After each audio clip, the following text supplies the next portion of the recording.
Hello students, ये self sustaining chain reaction का part 2 है।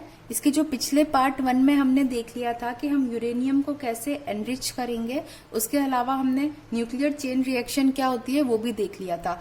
आज हम सेल्फ सस्टेनमेंट के दूसरे पार्ट क्रिटिकल मास क्या होता है इसको देखने वाले हैं। तो सबसे पहले तो मैं आपको क्रिटिकल मास की डेफिनेशन बता देती हूँ, उसके बाद में जो फैक्टर्स आएंगे अलग अलग उसको हम लोग साथ में स्टडी करते चलेंगे। तो क्रिटिकल मास की डेफिनेशन देखो बच्चों क्या होती है।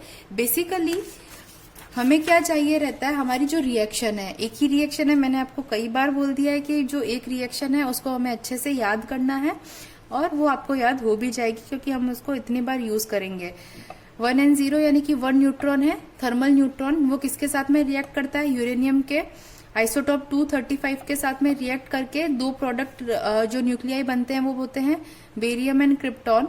उसी के साथ में 3 fast moving neutrons plus 200 mega electron volt के रेंज के अंदर एनर्जी मिलती है। यानी कि बेसिकली अगर इसको मैं इस फॉर्म में लिखूं, यूरेनियम, इसके ऊपर इंसिडेंट करवाया हमने न्यूट्रॉन और यहां से मुझे प्रोडक्ट के फॉर्म में बेरियम, क्रिप्टॉन और 3 न्यूट्रॉन मिले, है ना। अब मेरे को इस रिएक्शन को ऐसे करवाना है, देखो रिएक्शन चेन रिएक्शन करवानी है, वो हमारी फर्स्ट एंड फॉरमोस्ट कंडीशन है, ओके। अब लेकिन इस रिएक्शन को ऐसे करवाना है कि मेरा जो एक न्यूट्रॉन है वही आगे क्या करे, इस यूरेनियम को क्या करे, आगे एक यूरेनियम के साथ रिएक्ट करे, बाकी के जो 2 न्यूट्रॉन्स हैं उनको मैं क्या कर दूं, स्लो डाउन कर दूं, या बेसिकली मैं कहूं उनको मैं मॉडरेटर क्या टर्म होती है वो भी हम आपको बताते हैं, मॉडरेटर या मंदक जिसे कहते हैं, उनसे इनको क्या करवा दे, हम लोग एब्जॉर्ब करवा दे, यानी कि इनकी जो एनर्जी है उसको क्या कर दे, इनकी जो एनर्जी को क्या कर दे, बहुत रिड्यूस कर दे, ताकि ये जो अगेन यूरेनियम के साथ में रिएक्ट नहीं कर पाए। हमें क्या चाहिए कि मैंने एक न्यूट्रॉन का बम्बार्डमेंट कराया, अगेन मुझे 3 न्यूट्रॉन मिले, उसमें से 2 न्यूट्रॉन्स को मैंने क्या कर दिया, मॉडरेटर की हेल्प से, न्यूक्लियर रिएक्टर्स जो होते हैं वहां पे मॉडरेटर लगे होते हैं ना, मॉडरेटर की हेल्प से मैंने क्या कर दिया, उनको अवशोषित करा लिया या एब्जॉर्ब करा दिया। अवशोषित कराने का मतलब है कि एनर्जी को उनको बहुत कम कर दी, तो वो आगे यूरेनियम से रिएक्ट नहीं करेंगे और आगे मेरा क्या होगा, एक न्यूट्रॉन बचेगा जो यूरेनियम से रिएक्ट करे। अब अगेन यहाँ पे मुझे क्या मिलेंगे, 3 न्यूट्रॉन मिलने वाले हैं। अब अगेन मुझे क्या चाहिए कि मेरे ये जो 2 न्यूट्रॉन्स हैं उनको मैं क्या करा दूं, मॉडरेटर की हेल्प से एब्जॉर्ब करा दूं और ये जो एक न्यूट्रॉन है वो आगे एक यूरेनियम के एटम से क्या करे, रिएक्ट करे।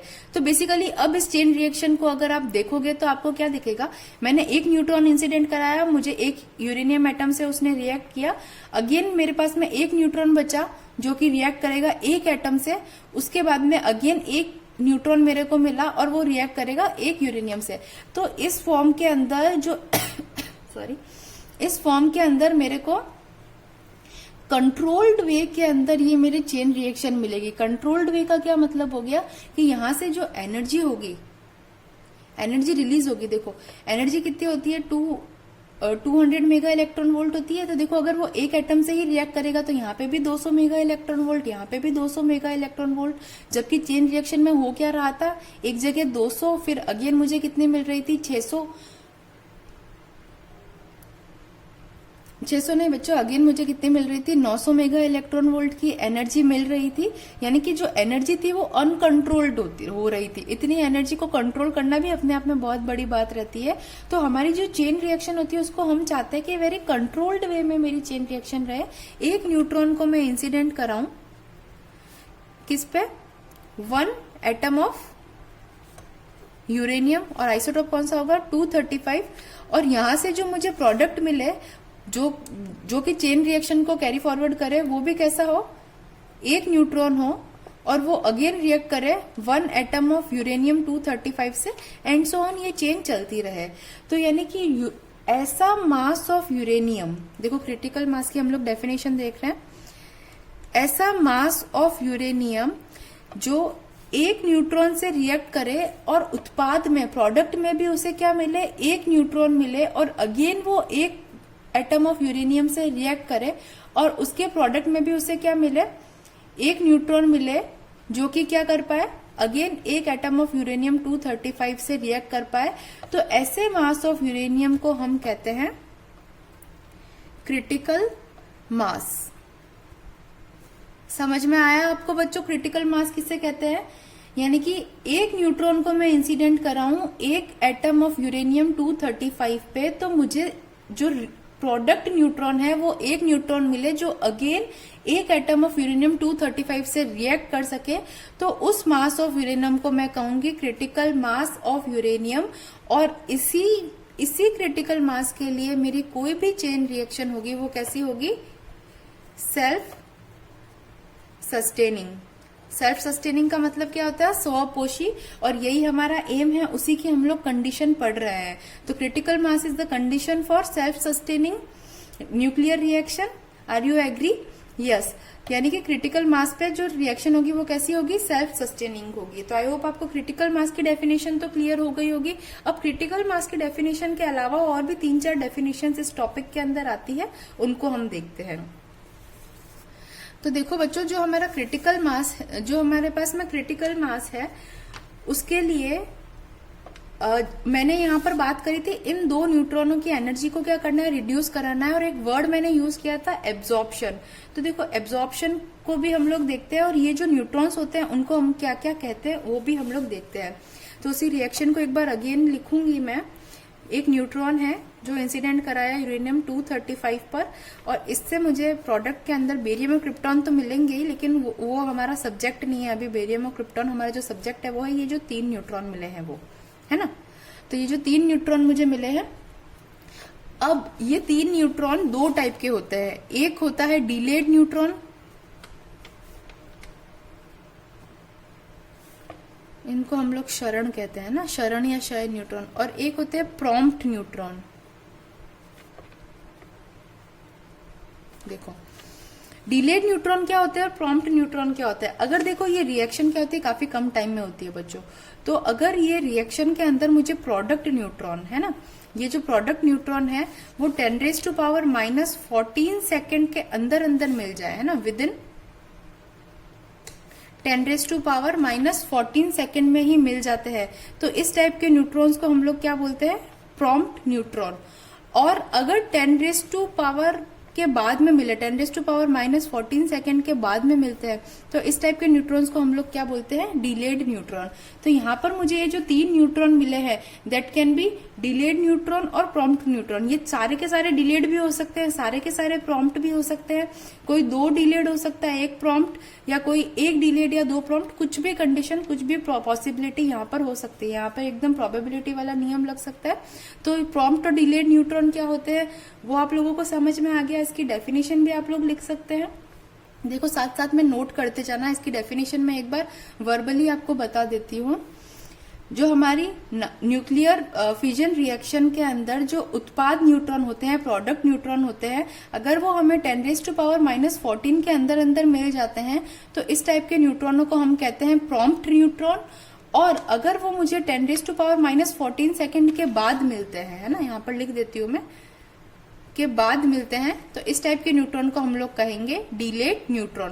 तो यहाँ पे आपको डिलेड न्यूट्रॉन और प्रॉम्प्ट न्यूट्रॉन का कंसेप्ट समझ में आ गया होगा। अब हम लोग बात करते हैं न्यूट्रॉनों की एनर्जी पर।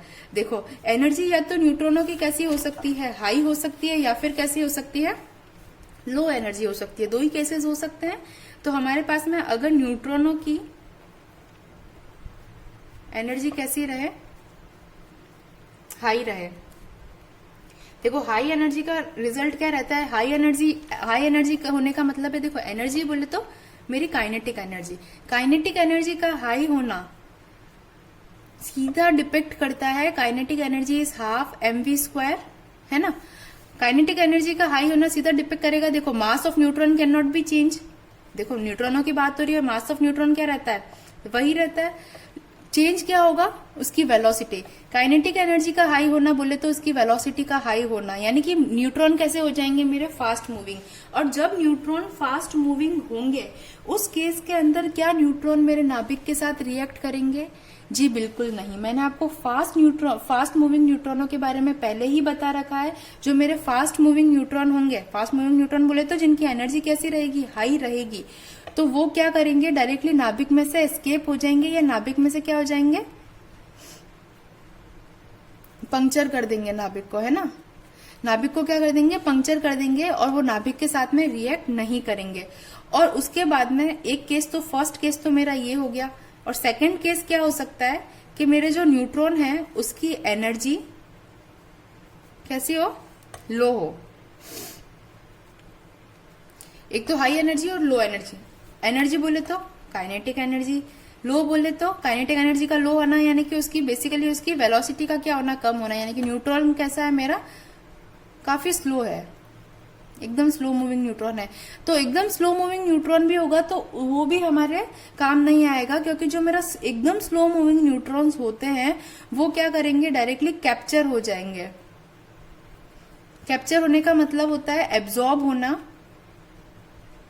एब्जॉर्ब होना, या हिंदी में मैं लिखूं तो अवशोषित हो जाना।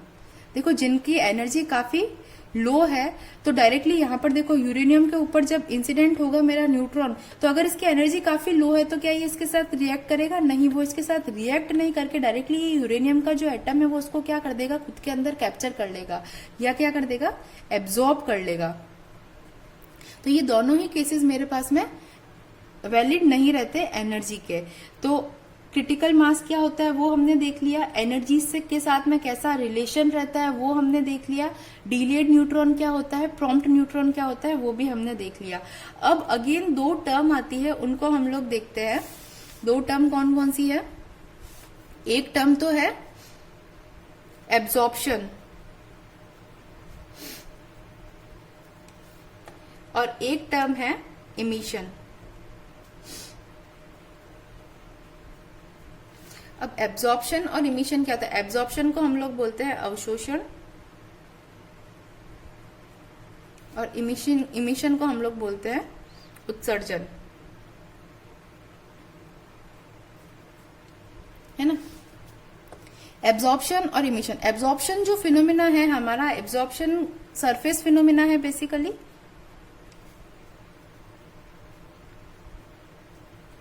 और इमिशन जो है वो वॉल्यूम फिनोमिना है। कैसा फिनोमिना है? Volume phenomena. अब क्या होता है सरफेस फिनोमिना और क्या होता है वॉल्यूम फिनोमिना? देखो, सरफेस फिनोमिना का मतलब जो डिपेंड करता है सरफेस एरिया पर, और वॉल्यूम फिनोमिना का मतलब होता है जो डिपेंड करता है टोटल वॉल्यूम पर। सरफेस फिनोमिना को समझने के लिए, एब्जॉर्प्शन को समझने के लिए हम एग्जांपल लेते हैं। देखो, सपोज करो मैंने स्पंज के दो ब्लॉक लिए, एक क्या है? इतना बड़ा ब्लॉक है, और एक ये मेरा ये छोटा ब्लॉक है। इसको ब्लॉक में मान लेती हूँ स्पंज, आप सब लोग जानते होंगे, उसको मान लेते हैं छोटा ब्लॉक बी। ठीक है, इन दोनों को अगर मैं वाटर के अंदर या किसी भी लिक्विड के अंदर, वाटर ही ले लेते हैं ज्यादा सही रहेगा, वाटर के अंदर क्या करूं? रख दूं, तो इन दोनों में से कौन पानी ज्यादा एब्जॉर्ब करेगा, कौन पानी ज्यादा अवशोषित करेगा? दिखती सी बात है, आप कहोगे मैम ए जो है स्पंज मेरा वो ज्यादा एब्जॉर्ब करेगा, लेकिन क्यों करेगा? क्योंकि उसका जो सरफेस एरिया है वो क्या है? बी के सरफेस एरिया से काफी ज्यादा है। यानी कि एब्जॉर्प्शन जो है मेरा वो कैसा फिनोमिना है? सरफेस फिनोमिना है। और इसी के साथ में मैं इमिशन को समझाती हूँ। तो इमिशन का यहाँ पे मतलब है न्यूट्रॉनों का इमिट करना, है ना, न्यूट्रॉनों का इमिशन। तो इमिशन को समझने के लिए देखो, ये वॉल्यूम फिनोमिना है, तो मैंने क्या एग्जाम्पल लिया कि मेरे पास में जो यूरेनियम है, यूरेनियम 235 जो है, उसका जो अमाउंट है वो मैंने मान लिया 10 ग्राम्स है। ओके, 10 ग्राम्स यूरेनियम के अंदर आई सपोज कि इसके अंदर कितने हैं? 1000 एटम्स है। इसके अंदर क्या है? 1000 एटम्स है। देखो क्या क्या लिया है मैंने, एक यूरेनियम लिया है, यूरेनियम का ब्लॉक लिया है जो जिसका वेट कितना है? 10 ग्राम है, और उसके अंदर क्या कर रहे हैं? 1000 एटम्स लाई कर रहे हैं। अब ये यूरेनियम का जो ब्लॉक है उसका शेप चाहे कुछ भी हो, मुझे उसके वेट से मतलब है। शेप उसका देखो स्फेरिकल भी हो सकता है, मैंने स्क्वायर भी बना सकती हूँ उसको, मैं किसी भी किसी भी रैंडम शेप में भी बना सकती हूँ, लेकिन जो नंबर ऑफ एटम्स रहेंगे दैट विल बी कांस्टेंट। बोले कि उसका जो वॉल्यूम रहेगा दैट विल बी क्या हो जाएगा, कांस्टेंट रहेगा। इस शेप में बनाओ, चाहे इस शेप में चाहे इस शेप में, मेरे पास में जो नंबर ऑफ एटम्स होंगे वो कितने रहेंगे, 1000 ही रहेंगे।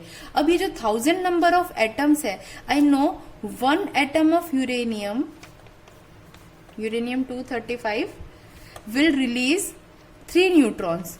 देन यूनिटरी फॉर्मूला लगाते हैं यहाँ पे, 1000 atom of uranium will release how many electrons, how many neutrons, sorry 3000 neutron. तो यहां से ये डिपेंड नहीं करेगा कि उसका सरफेस एरिया कैसा है, डायरेक्टली किस पे डिपेंड करेगी, हमारी जो सिचुएशन होगी वो 1000 एटम्स पे, कि 1000 एटम्स हैं तो वो हमेशा चाहे इस शेप में हो, इस शेप में हो या इस शेप में हो, हमेशा 3000 न्यूट्रॉन का क्या करने वाला है, इमिशन करने वाला है। यानी कि इमिशन जो है मेरा किस पर डिपेंड कर रहा है, वॉल्यूम, पूरे वॉल्यूम पे डिपेंड कर रहा है, कितने एटम्स है इस पे डिपेंड कर रहा है, इस पे डिपेंड नहीं कर रहा है कि उसका शेप या फिर उसका सरफेस एरिया कैसा है। आई होप आपको एब्जॉर्प्शन और इमिशन दोनों समझ में आ गए होंगे। तो देखो बच्चों, हमने प्रॉम्प्ट और डिलेड न्यूट्रॉन देख लिया, क्रिटिकल मास देख लिया, एनर्जी का रिलेशन देख लिया हाई लो के साथ में, और उसी के साथ में एब्जॉर्प्शन एंड इमिशन देख लिया। अब हम लोग क्रिटिकल मास को क्या करेंगे, कंपेयर करेंगे। अगर मेरा क्रिटिकल मास, देखो क्रिटिकल मास क्या होता है उसको मैं वापस एक बार रिपीट कर देती हूँ।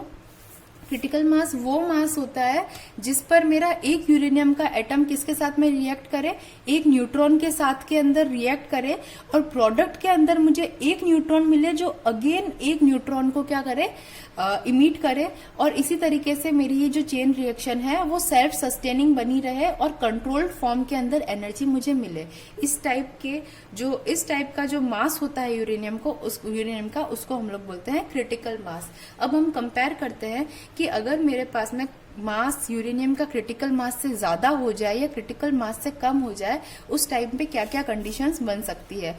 तो देखो, अगर मेरे पास में मास ऑफ यूरेनियम जो मैंने लिया है रिएक्शन के लिए, mass of uranium, critical mass को मैं सीएम से रिप्रेजेंट कर देती हूँ, ग्रेटर हो जाए क्रिटिकल मास से, यानी कि मास ऑफ यूरेनियम क्या माना है मैंने, ज्यादा माना है, तो इस टाइप के मास ऑफ यूरेनियम को मैं बोलूंगी सब क्रिटिकल मास।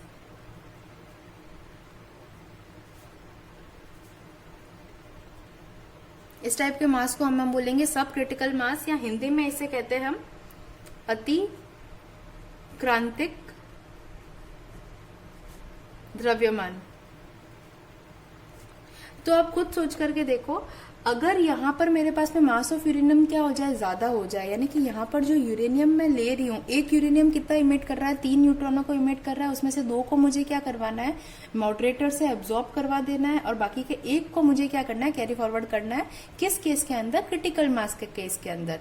लेकिन अगर मास मेरा ज्यादा हो जाएगा तो क्या मॉडरेटर उसको मंदक उसको एब्जॉर्ब कर पाएंगे, नहीं कर पाएंगे। उन न्यूट्रॉनों को अगर एब्जॉर्ब नहीं कर पाएंगे तो मेरी जो चेन रिएक्शन होगी वो कैसे बढ़ेगी, जो हमने एग्जांपल में देखी थी, एक यूरेनियम 3 न्यूट्रॉनों को क्या करेगा, इमिट करेगा। अगेन ये तीनों के तीनों क्या करेंगे, आगे वाले यूरेनियम से रिएक्ट करेंगे, और यहाँ पे मुझे क्या मिल जाएंगे, 3 न्यूट्रॉन मिल जाएंगे। यहाँ से भी मुझे 3 न्यूट्रॉन मिल जाएंगे, और यहाँ से भी मुझे 3 न्यूट्रॉन्स मिल जाएंगे। यानी कि ये जो चेन रिएक्शन हो जाएगी वो कैसी हो जाएगी, अनकंट्रोल्ड चेन रिएक्शन मिलेगी। कैसी मिलेगी, अनकंट्रोल, यानी कि कंट्रोल में नहीं रहेगी। इसकी एनर्जी जो होगी ह्यूज अमाउंट के अंदर हमारे पास में इमिट होगी या उत्सर्जित होगी। यानी कि देखो 2 पॉइंट्स हो गए। एक पॉइंट तो क्या हो गया, मेरा जो मास ऑफ यूरेनियम है वो ग्रेटर देन अगर क्रिटिकल मास रहता है तो उस टाइम पे मैं जो मास ऑफ यूरेनियम को क्या कहती हूँ, अति क्रांतिक द्रव्यमान या सब क्रिटिकल मास। इस टाइम पे जो मेरी रिएक्शन होती है वो अनकंट्रोल्ड चेन रिएक्शन होती है, और इसके अंदर जो कंसेप्ट लगता है वो किसका लगेगा, इमिशन का लगेगा, यानी कि उत्सर्जन का लगेगा, है ना। क्योंकि अवशोषण तो हो ही नहीं रहा है कहीं पे। अवशोषण कब होता, जब मॉडरेटर काम करते। मॉडरेटर काम कब करते, जब इसका जो मास है वो इससे कम रहता, लेकिन मास तो ज्यादा है, मॉडरेटर इसमें काम आएंगे नहीं, और ये सारे के सारे न्यूट्रॉन्स जो अगेन यूरेनियम के एटम से उनसे रिएक्ट करके सारे मेरे को 3 न्यूट्रॉन्स देंगे। तो इसीलिए जो रिएक्शन होगी वो अनकंट्रोल्ड चेन रिएक्शन हो जाएगी, इमिशन पर बेस्ड होगी। अब दूसरा केस हम लोग लेते हैं, ये तो हमारा फर्स्ट केस हो गया। अब दूसरा केस मैं लूं जब मेरा mass of uranium is less than critical mass हो, है ना, mass of uranium less than critical mass हो, तो इसको हम लोग बोलेंगे, सॉरी बच्चों यहाँ पे सब क्रिटिकल नहीं आएगा, यहाँ पर आएगा super critical, sorry for that, इसको हम लोग कहते हैं सुपर क्रिटिकल मास, अतिक्रांतिक द्रव्यमान। और यहाँ पर जब mass of uranium is less than critical mass, mass of uranium बोले तो वो मास जो हम लोग रिएक्शन के अंदर इंक्लूड करवा रहे हैं, जितना एग्जांपल में हमने जैसे 10 ग्राम लिया था, तो उसी 10 ग्राम की जगह कुछ ना कुछ मास की वैल्यू होगी हमारे पास में। तो mass of uranium is less than critical mass होता है, तो इस टाइप के मास को हम लोग बोलते हैं सब क्रिटिकल मास, या हिंदी में मैं कहूं उपक्रांतिक द्रव्यमान।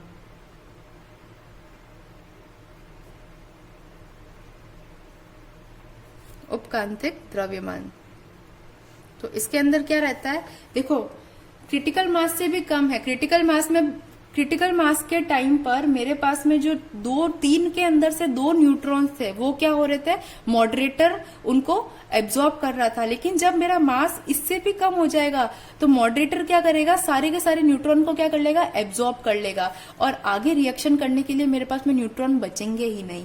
जब आगे रिएक्शन करने के लिए न्यूट्रॉन ही नहीं बचेंगे तो क्या उनका कहीं से कुछ अवशोषण, उनका कहीं से कुछ रिएक्शन आगे बढ़ेगी नहीं, वो रिएक्शन वहीं खत्म हो जाएगी। देखो ये रिएक्शन को मैं लिखूं तो एक न्यूट्रॉन को मैंने बम्बार्ड कराया यूरेनियम एटम से, प्रोडक्ट में मुझे 3 क्या मिले, न्यूट्रॉन मिले।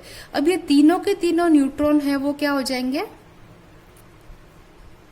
एब्जॉर्ब्ड, यानी कि अवशोषित हो जाएंगे, अवशोषित हो जाएंगे ये तीनों को तीनों न्यूट्रॉन, तो ये चेन रिएक्शन आगे बढ़ेगी ही नहीं। अब हमारा टॉपिक क्या था, सेल्फ सस्टेनिंग चेन रिएक्शन की कंडीशन। अब चेन रिएक्शन ही नहीं है तो उसको सेल्फ सस्टेनिंग होने का तो कोई सवाल ही पैदा नहीं होता उसमें, यानी कि यहाँ पर ये जो रिएक्शन होगी वो सेल्फ सस्टेनिंग नहीं होगी, और ये कंडीशन हम लोग कभी यूज नहीं करेंगे। तो आई होप आपको क्रिटिकल मास का जो पूरा कंसेप्ट है वो समझ में आ गया होगा। अगेन मैं एक बार समराइज कर देती हूँ, क्रिटिकल मास क्या होता है, वो मास जिसके ऊपर मुझे, जहां वो मास ऑफ यूरेनियम जब मुझे एक न्यूट्रॉन को मैं एक यूरेनियम के एटम पर बम्बार्ड कर रहा हूं तो प्रोडक्ट में मुझे एक न्यूट्रॉन अगेन एक यूरेनियम के एटम से रिएक्ट करने वाला मिले, और इसी टाइप से ये चेन रिएक्शन हो, वो स्वपोषी बनी रहे या फिर सेल्फ सस्टेनिंग बनी रहे। तो इस टाइप के मास ऑफ यूरेनियम को मैं कहती हूँ क्रिटिकल मास। ओके, यहाँ तक आपको समझ में आ गया। उसके बाद में एक थर्ड जो हमारे पास में फैक्टर आता है, हम उसे फैक्टर ही पढ़ रहे हैं। फर्स्ट फैक्टर पढ़ा था हमने एनरिचमेंट ऑफ यूरेनियम, सेकंड हमने पढ़ी थी कंडीशन क्रिटिकल मास, और थर्ड जो क्रिटिकल मास का ही टॉपिक समझ लो जिसे हम बोलते हैं मल्टीप्लीकेशन फैक्टर। कई बार एग्जाम में आपको मल्टीप्लीकेशन फैक्टर के बारे में डेफिनेशन या उसकी वैल्यू को पूछ लिया जाता है। हिंदी में हम इसे बोलते हैं गुणक कारक। गुणक कारक, जो भी मैं कह रही हूँ आप साथ साथ में उसके नोट्स बनाते जाइए। क्रिटिकल मास की थ्योरी और हिंदी मीडियम दोनों में, इसीलिए मैंने जस्ट उसको एक्सप्लेन कर दिया है, और जो मैं एक्सप्लेन करती जा रही हूँ उसको आप साथ साथ में बच्चों प्लीज राइट डाउन भी करते जाइए ताकि आपको याद रहे। ओके, अब हम लोग देखते हैं मल्टीप्लीकेशन फैक्टर क्या होता है। देखो फैक्टर है, कुछ ना कुछ कार्य के फैक्टर होने का मतलब क्या है, ये कुछ रेशियो को क्या करेगा, रिप्रेजेंट करेगा। तो बेसिकली हम इसे रिप्रेजेंट करते हैं के से, स्मॉल के से, और ये रेशियो होता है कि किसी एक जनरेशन में फिजन के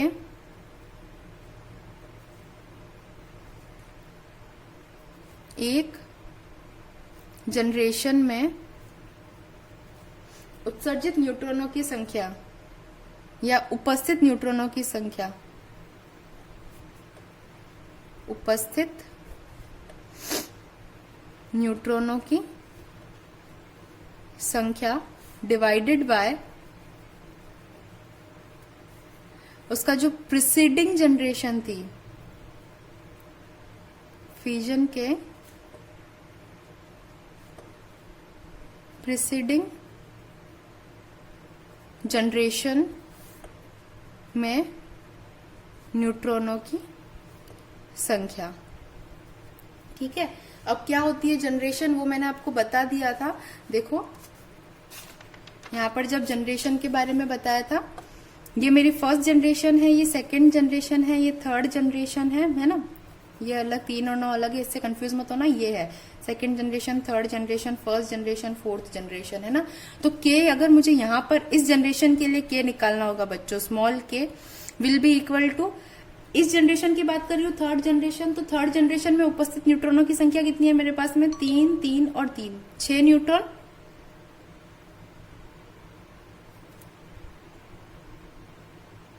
मेरे पास में 6 न्यूट्रॉन, सॉरी 3, 3 और 3 9 न्यूट्रॉन हो जाएंगे, डिवाइडेड बाय उसके प्रीसीडिंग को हिंदी में हम बोलते हैं पूर्वोत्तर, उससे जस्ट पहले वाली जनरेशन में न्यूट्रॉनों की संख्या, वो मेरे पास में है 3। तो यहाँ पर स्मॉल के की वैल्यू क्या आ जाएगी मेरे पास में, 6। ओके। अब के की वैल्यू, स्मॉल के की वैल्यू मुझे चाहिए क्या, देखो स्मॉल के की वैल्यू मेरे पास में 3 कंडीशन के अंदर आ सकती है। एक तो small K will be equal to 1, small K is greater than 1 and small K is less than 1। क्या और कोई वैल्यू आ सकती है, नहीं, ये 3 ही वैल्यू आ सकती है। जब मेरे पास में स्मॉल के इक्वल टू 1 रहेगी तो रिएक्शन कैसी रहेगी मेरी, कंट्रोल्ड रहेगी, और जो टेम्परेचर होगा वो कैसा, सॉरी जो मेरा मास होगा वो कैसा होगा, क्रिटिकल मास होगा। और जब मेरे पास में स्मॉल के की वैल्यू ग्रेटर देन 1 रहेगी, उस केस में मेरी जो रिएक्शन रहेगी वो कैसी रहेगी, अनकंट्रोल्ड रहेगी। देखो बच्चों अभी हमने जो रिएक्शन में निकाला है उसमें क्या है, ये 6 आई है, और ये रिएक्शन कैसी अनकंट्रोल्ड है, यानी कि यहाँ पर जो न्यूट्रॉन्स है वो तीनों न्यूट्रॉनों के साथ में अलग अलग यूरेनियम क्या कर रहा है, रिएक्ट कर रहा है। तो ये, और इस टाइम जो मेरा क्या बोलते हैं क्रिटिकल मास रहेगा वो किसके बराबर होगा, सुपर क्रिटिकल मास के बराबर,